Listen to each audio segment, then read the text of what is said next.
Yeah, time now to talk to NRL Head of Football, Graham Annesley. Thanks for joining us, Graham. Good morning.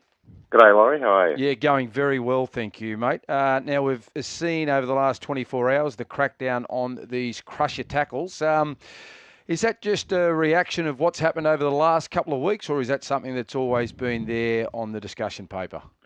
Oh, I think it's a result of what we've seen over the opening first half of the competition, Laurie. I think we're seeing too many of these incidents, and more recently we've seen them becoming more severe. The competition committee met last week, and we've got Mal Meninga, Darren Lockyer, Paul Green, and three commissioners, amongst others, on the competition committee. We talked about it. We all thought it was very serious, and as a result, the commission have signed off on some tougher sanctions, which allow the match review committee to ignore precedents. So the way they would have graded incidents in the past, and to come down more heavily on the serious incidents of this type. So we'll still get grade 1s and grade 2s where they're accidents or at the lower end of the scale, but where they're more serious, they'll get heavier sanctions. Yeah, I think the NRL need to be applauded for doing what they're doing. They're an ugly type of tackle. What do you think we've seen the increase of these tackles, Graham, over the last 6 months, 2 years? It's hard to say, Laurie, exactly. I mean, clearly defensive manoeuvres change over time, and we all know that most clubs have got wrestling coaches these days, and I'm not putting it down to being trained to do this stuff. I think some of it is just a consequence of different techniques that players take into tackles, and I don't think anyone goes out to try and hurt another player. But some of these techniques have gone wrong, and where they have gone wrong, we've got a responsibility to make sure that there are sufficient deterrents to try and get players to change those methods that they use. Graham, what's the indication between like a grade 1 or a grade 2? And we understand that this can happen accidentally. We tend to think, when you see that flipping out of the feet from the defender and then the body weight come down on the player with the ball, it's sickening. Is that a key indicator? Yeah, it's one of the indicators, absolutely, Terry. I mean, I think when a player loses his feet and drops his whole body weight on a player who has his head and neck exposed, obviously there's the potential for very serious injury to flow from that. So they're at the upper end of the scale, and they're the ones that we're trying to eliminate as much as possible. I mean, yes, there'll be accidents that will take place as a result of people being caught awkwardly in tackles, and they'll still be dealt with at the lower end of the scale. But we certainly want to make sure anything that's either reckless or intentional, hopefully we don't see too many intentional incidents, but anything that's reckless and doesn't take the full duty of care that players are required to exercise, then unfortunately they have to suffer the consequences of that. But I have to say, Terry, it's not about this move is not about punishing players. It's actually intended to provide a deterrent so that these things don't happen in the first place. Yeah. Absolutely. Yeah. Just with that though, Graham, does that place any more pressure on the video referee to make and come up with that decision? Yeah, it does, Laurie. And I've been around long enough to know that there'll be some criticisms of inconsistency around some of this stuff. Because unfortunately, in a lot of cases,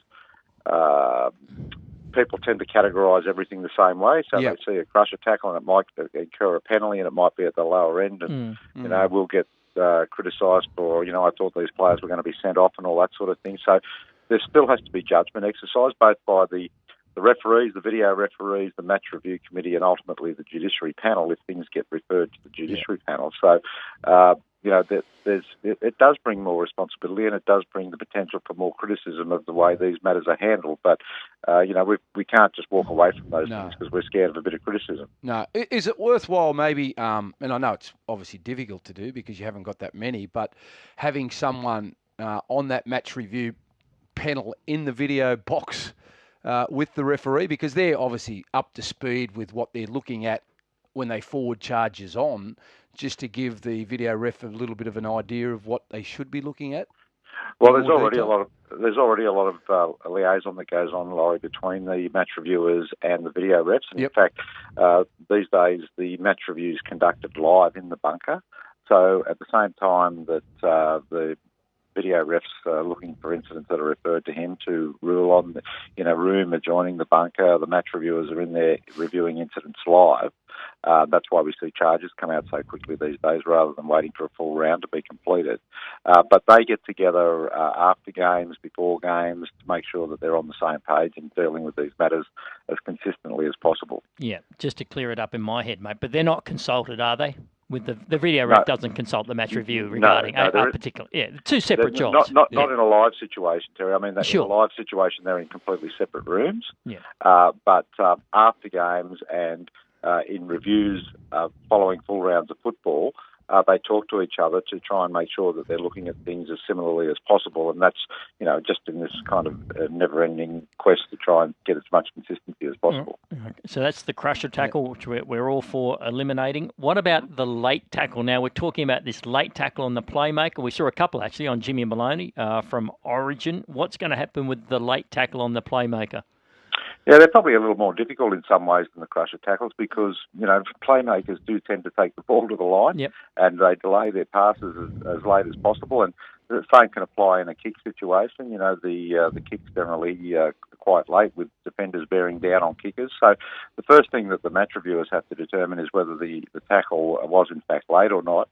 And if they believe that the player had an opportunity to pull out and not proceed with the tackle, then again, the direction from the Commission allows them to ignore precedents and the way they've graded these things in the past, and they can come down more heavily on those as well. Yeah, it's always a difficult one, those late ones, as you quite rightly mentioned, Graham, when they dig into the line, the ball player, and then, he's thinking, do I go through with it or do I allow him to maybe dummy and run?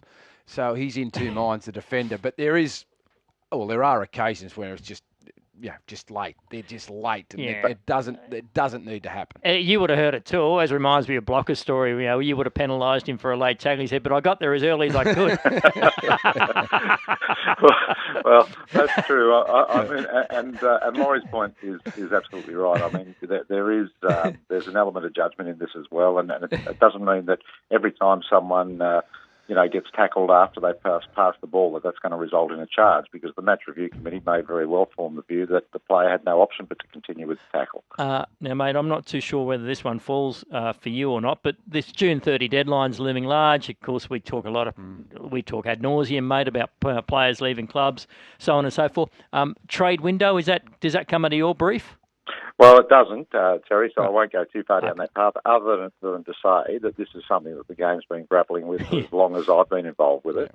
And there is no perfect answer. I suppose the answer that most clubs, and if I go back to my Titans time and put my club hat on, the answer that most clubs would look for is a trade window at the end of the season. But the Players Association have got a view about that, and I don't think that's going to be happening anytime soon. So it's one that the game will continue to wrestle with to try and find the best answer. Yeah. What about salary cap, Graham? Is that your brief as well, in terms of there's always been this discussion about, if you've got homegrown players and you develop them, then you should be getting more incentive to develop your local talent and getting a dispensation or so forth off your salary cap. Do you look at that as part of your brief, or is that someone else's role as well? Well, I've got my hands full with what happens on the field without worrying about that stuff. So, no, I'll leave that firmly in Todd's basket.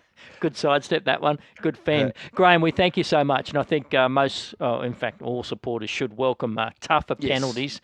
But mate, one quick one. Sorry, mate, before I let you go. This hard to argue against, mate. The penalty try situation at the moment, we're seeing a spate of it. Will that continue? Is that a directive?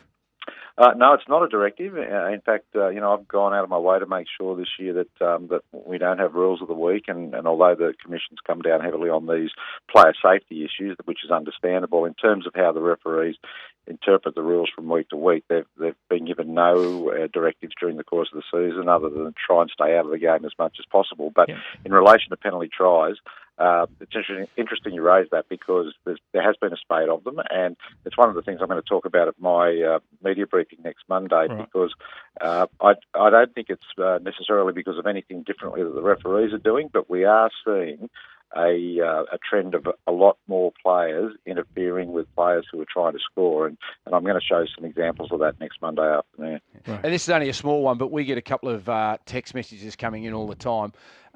The corner post on the 20-metre lines for the 40-20. Mm. Is that something that the NRL will consider? Oh, we'll consider all those things, Laurie. I mean, they're the sorts of things that we do at the end of the season as part of the review with the competition committee. Last week's competition committee was primarily about interchange, which we've resolved for next year. But yeah, I think anything that's innovative, that's going to help us take some controversy out of the game and make it easier for officials to adjudicate, we have to look at. So yeah, it's certainly not off the agenda at all. There you go. Take controversy out of the game. Well, let's hope that never ends, Graham, and I'm sure it won't. We thank you so much for your time. Anytime, guys. There he goes, Graham Annesley, head of football for the National Rugby League. What happens on that footy field? Yeah. That could confuse wingers. How embarrassing would that be if they died? How embarrassing if they dived over the line. The ones that people always talk to me about. Why don't they have a corner post on the 20? Yeah, we see it every Pancake Sunday, don't we? A 40-20. We don't see too many of them. 7:22.